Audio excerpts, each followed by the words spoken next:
د اسلام دین تنها د نورو ادیانو غوندې نه ده، د خبرو دین نه ده.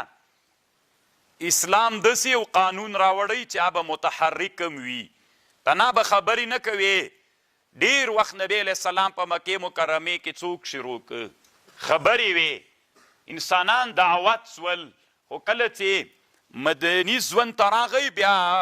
حرکت شروع سو، د جهاد حرکت شروع سو. نو یوه خبر دلته دا ده چې علامة طنطاوي د امام غزالي رحمه الله نه نقل کړی، وی دا دین د اسلام څه ده؟ یوه معجزه یې دا ده چې انسانانو تاسې دا د الله په دین کې چې کومې خبرې دي کله تجربه هم کوي، که ریښتونې راوتلې نو دا دلیل د دې ده چې د الله کلام ده. امام غزالی وایي د الله د دین د حقانیت یوه خبره دا ده، یوه معجزه یې دا ده چې کله ته دا دین کې بعضې قوانونو قواعد تجربه که حق راوځي. مثلا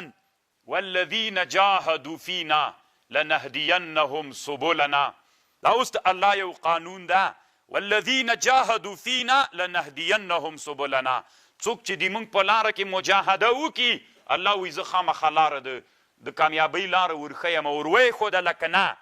په ژوند کې مو تجربه کړه که نه. دا اوس طالبانو ورونو موږ او د تاسې د جهاد سختې ورځې وې، 20 کاله مبارزه وله، خو الله پاک نن په ټوله دنیا کې هغه انسانان ګرځولي یو چې د عزت او د کرامت انسانان یو انشاءالله.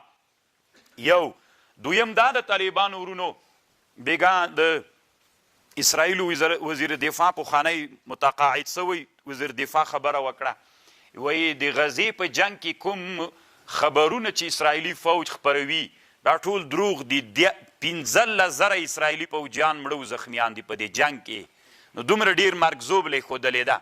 نو والذین جاهدوا فینا چې جهاد کوي لنهدینهم سبلنا، قسمه قسم اسباب و لارې به درښیي، پرمختګ به کوي. نو دی وایي د الله او د رسول یوه قاعده دا ده، من استعفه، که څوک ځان پاک کوي الله یې پاک کوي، څوک چې ځان غني کوي الله یې غني کوي. تاسې وي نتایجو ته وګورئ، نتیجې در سره وګورئ. یعنې تاسې خپل ژوند کې تجربې وکئ. ځان چې سوالګر غریب کوي، غریب به ټول عمر. ځان چې مالدار کوي، ټول عمر به مالدار. الله هم دنیا درکوي. دا د الله د دین قواعد دي، په دې و عمل وکئ. یو او دویمه خبرې دا کړې ده چې دا امتونه الله عز وجل ولې هلاک کړي دي. امتونه الله ځکه هلاک کړي چې امتونه کله قدرت ته رسیدلی دي، د امتونو تنعم کړی ده، ځانونه یې په نعمتونو کې مستغرق کړي دي. الله چې امتونه هلاک کړي، امتونه هلته هلاک سوي دي چې دوی د ځانونو نه متنعمین جوړ کړي دي. انسانان څه دي طالبانو ورونو؟ دا چې نعمتونه پې ډېر سي، بیا په یو حالت انسان نه درېږي، بیا له هغه نه هم ښه حالت غواړي، بیا چې هغه حالت باندې ودرېږي بیا له هغه نه هم ښه حالت غواړي. نو انسان کله چې متنعم سي بیا بغاوت کوي، ظلم ترې کېږي. زه به طالبانو یوه لنډه کې درته ووایم، اگر چې نن به مو سبق ډېر وي. طالبانو ورونو علامه ابن خلدون وایي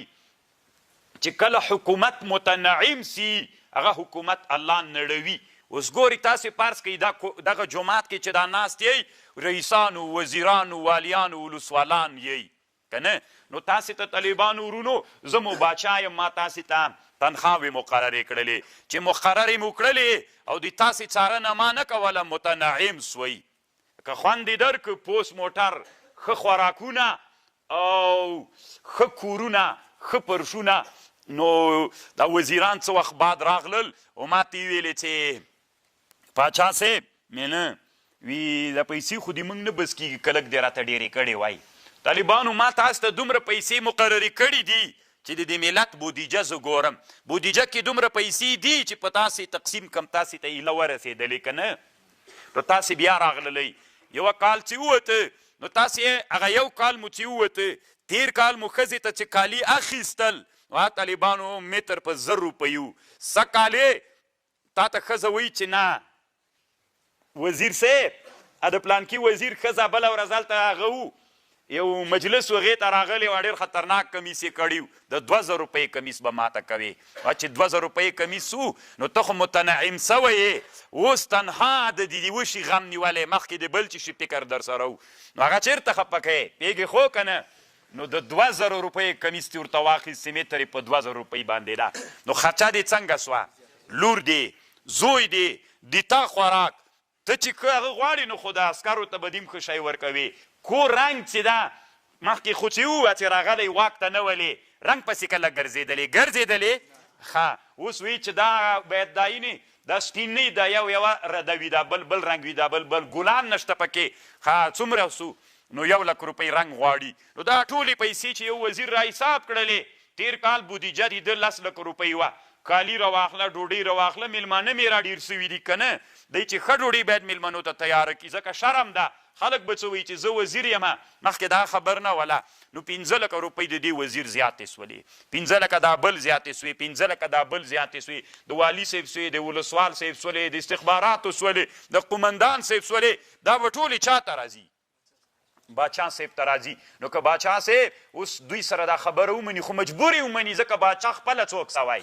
متنعم سوی مترفه سوی ده نو چې باچا متنعم و مترفه سو نو اوس به دوی ته باچا څوک ورکوي مجبور ده چې ور یې کي که ور یې نه کي طالبان ورونو دوی نه ورسره پاتې کېږي بیا د باچا خبرې کوي باچا سخینه ده بخیل ده نو بادشاه به اوس څوک کوي تاسو ته به پیسې له کم چې را پیدا کوي بودیجه خو همغومره وه مالیه به طالبانو ډبل کی ون خو مجبور ده ګمرک به څوک کی ډبل به یې کی نو ګمرکونه او مالیات چې څوک سول ډبل سول نو هغه به راوړي د چا بودیجه به ډکه سي خزانه د حکومت به ډکه سي چې ډکه سوله نو هغه به حسابو کې هر یو وزیر و هر یو ته به خپل بیا حسابونه ورکي بیا طالبانو راتلونکي 2 کلونو کې بیا په خپل حال انسان متنعم دا متنعم انسان په خپل حال پاتې کېږي که ځي طالبانو ورونو بیا به نو څوک به ورته رالواسي چا نه به دا پیسې راباسي د رعیتو د ملت نه به یې راباسي نو چې راودې ویستلې او ټولې پیسې د بودیجې په چا مصرفیږي په وزیرانو په حکومتي مامورینو باندې مصرف سولې نو چې ټولې په دوی مصرف سولې او راویستل کېږي د ملت نه ګوره حکومت کې عادت دا ده چې کومې پیسې له ملت نه راټولوي یو څه به مامورینو ته ورکوي نور به څوک پې کوي آبادي به کوي نو چې آبادي دې وکړه د آبادۍ عواید بیا را پیدا کېږي دلته خو ټول چا وخوړل ځکه وزیر صاحب خو یوه ښځه په 100 لکه روپۍ باندې کړې ده که نه نو مثلا والی صاحب په 50 لکه روپۍ کړې ده ولسوال صاحب یوه ښځه په 400 لکه روپۍ باندې غوښتې ده نو دا طالبانو ورونو متنعم سو که بل څوک 3 او 4 او 5 ښځه خو لا روانه ده متنعم سو که نه تر هغه نه چې ښه موټر نه هغه ته تا سره د متنعم سوې کله چې متنعم سوې نو ملت له تا سره په تنګ سي ابن خلدون وایي داسې په تنګ سي چې دا پیسې له ما نه غواړې شر و شور په ملت کې جوړ سي چې دا حکومت موږ نه غواړو دا څومره ظالم حکومت ته له موږ پیسې ټولې مالیه ډېره سوې ګمرک ډېر سوی فلان ډېر سوی فلان ډېر سوی نو طالبانو تشنج جوړ سي دا خلک چې دا باچایان سوي دي دوی څه ښې ځوانیانې درلودلې زور یې ډېر درلوده نه دوی دا چې متنعم سي غیرتیان وي شجاعان وي که بېغیرت او بېشجاعت وي بیا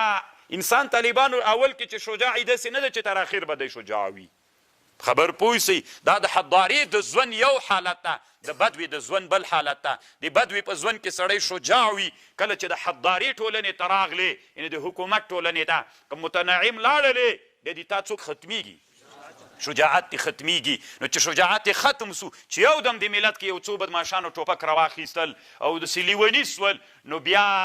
وزیرم دې ټینګې نه ده والیم نه ده ولسوالم نه ده لکه دوی متنعم سوي غیرت تېر تللی شجاعت نور نسته پکې نه دی جنګ کوی سي نه د عسکر جنګ کولی سي بیا هغه عسکر نه ده چې مخکې قهرماني کوله لکه متنعم ګرځېدلی بس طالبانو حکومت ونړېږي بیا بل حکومت الله عز وجل منځته راولي حکومتونه څنګه ړنګېږي چې متنعمین سي نو الله عز وجل دې مونږه نه متنعمین کوي دا دویمه خبر سوله صحیح د جهاد د قربانۍ لار ده جهاد باندې ارمانونه پوره کیږي جهاد باندې قربانۍ کیږي خو کله چې د حکومت خلک واک ته راغلل له بد وینه له کوچانۍ ژوند نه اوس باچایي ژوند خو د حضاري ژوند ده که نه دې ته چې راغلی متنعم سوي او که ته وایې نه کېږم داسې لیونتوب ده نه کېږي چا ویلې چې نه متنعم کېږي حال دی وګوره هغه حالت د بد وي وګوره او دغه حالت دی چا وګوره نو بل الله عز وجل چې حکومتونه ختموي څه وخت ختموي چې حکومتونه متنعمین سي